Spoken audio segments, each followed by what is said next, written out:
تفضل. كيفك رامي؟ الحمد لله، حياك الله. سني ام شيعي؟ شيعي أرجو الهداية. حياك الله، تفضل. طبعا يعني تعبت من ديني للقدر، الشيعي الرافضي. حسبنا الله ونعم الوكيل. نعم يا حبيبي. فعمري 15 فانظلمت هواية. ما شاء الله، 15 عام. ما شاء الله. اي نعم. تفضل، الله يبارك يا رب، اللهم بارك. ف- فشو اسوي؟ لن تسوي شيء إلا أنك بما أنك تعبت من هذا الدين أن تترك هذا الدين فقط.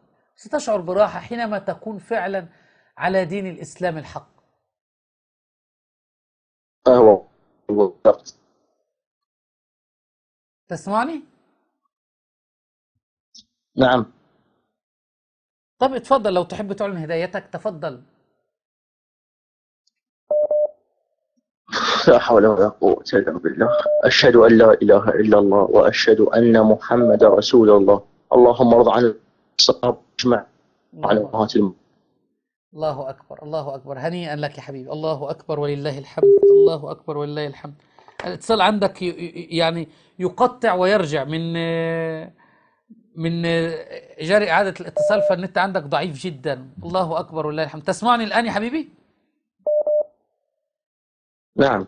الله أكبر ولله الحمد. أنت الآن إن شاء الله ستكون على الدين الحق بإذن الله.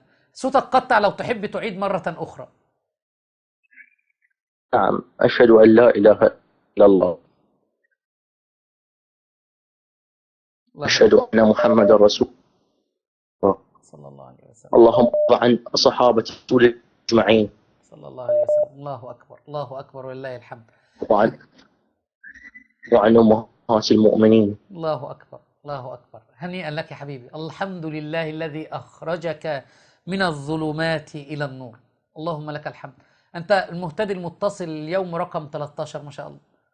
أسأل الله أن يبارك فيك يا ولدي وأن يحفظك. عمرك 15 عام لكن ما شاء الله عقلك كبير. اللهم بارك. الله أكبر ولله الحمد. الله يوفقك يا شيخ، الله يوفقك. الله يسعدك يا حبيبي. أنا عارف بس النت يقطع عندك، وأنا عارف إن الشبكة ضعيفة عندكم في العراق، لكن ما شاء الله احنا سمعنا ترديدك للشهادتين وترديك عن صحابة النبي وأزواج النبي صلى الله عليه وسلم. وأسأل أن يحفظك يا حبيبي ويبارك فيك.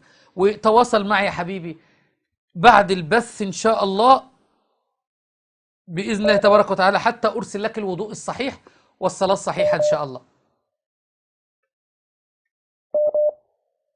تسمعني يا حبيبي؟ جاري إعادة الاتصال، للأسف النت عندك ضعيف جدا.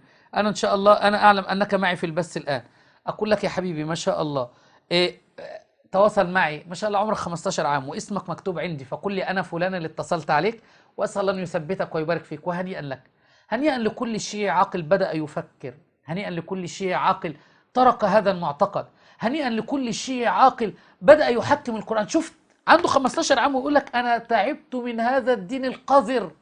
جاي قلبه مليء حرقة، معممين جالسين على المنابر ويلطمونا وما يلتموش معانا. شفت معمم مطلع، شفت علي السماوي مطلع ابنه بيكرسه كده كما بيكرس اطفال. شفت ابن السيستاني قاعد بيلطم ويطبر. شفت ابن المرجع صادق الشيرازي طالع متطين ونازل في الطين اللي هو احمد الشيرازي. شفت اللي هو رأس التطبير ورأس الشعائر الوثنية. شفت ابن محمد سعيد حكيم الطبائي. شفت ابن بشير النجفي طالع بيطبر وينزل الدماء على وجهه ليه أبناء المرجع ما بيفعلوش ذلك؟ لذلك يقول لك فعلا دين قذر. هنيئا لك، وأسأل الله أن يثبتك وأن يوفقنا وإياك، وهنتظر تواصلك معي بإذن الله تبارك وتعالى.